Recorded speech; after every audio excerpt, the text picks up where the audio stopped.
3 different pieces of iron with length 81, 54, 36 centimeter. Rods are to be made by cutting these pieces. Each rod should be of same length. No iron is to be wasted. Wasted है ये. What is the length of longest such rod? 3 अलग अलग लोहे के pieces हैं, लंबाई उनकी दी है.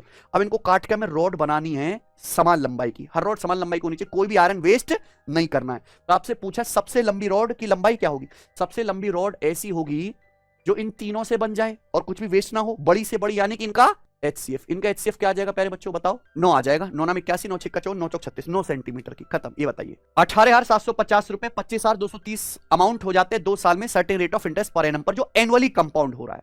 ठीक है, rate of interest per annum बताना है. बताइए 2 साल में 18,750 रुपए का प्रिंसिपल 25,230 रुपए बन गया. यानी कि 2 साल में आपका पैसा इतने गुना हो गया. 2 साल में तो हर एक साल में कितने गुना होगा, इसका अंडर रूट है कि नहीं.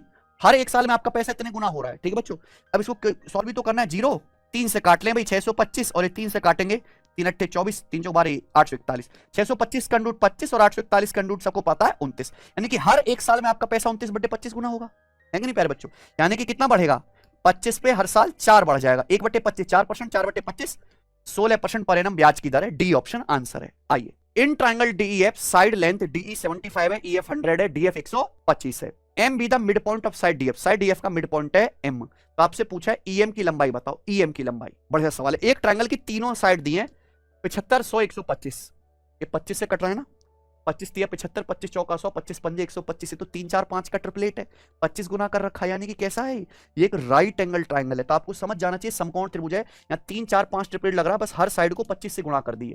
तो सबसे बड़ी साइड है DF. ये हाइपोटेनस होगा ना, इस तरीके से है प्यारे बच्चों. क्लियर है. सवाल में बोला M be the mid point of side DF. Side DF यानी कि हाइपोटेनस का मिड पॉइंट है M.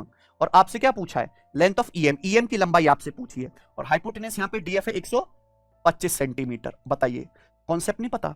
हाइपोटेनियस का मिड पॉइंट क्या होगा, सरकम सेंटर. और ये तीनों लेंथ बराबर होते हैं, क्या होती है, सरकम रेडियस. तीनों क्या होती है, सरकम रेडियस राइट एंगल ट्राइंगल की. और सरकम रेडियस मतलब हाइपोटेनियस का आधा.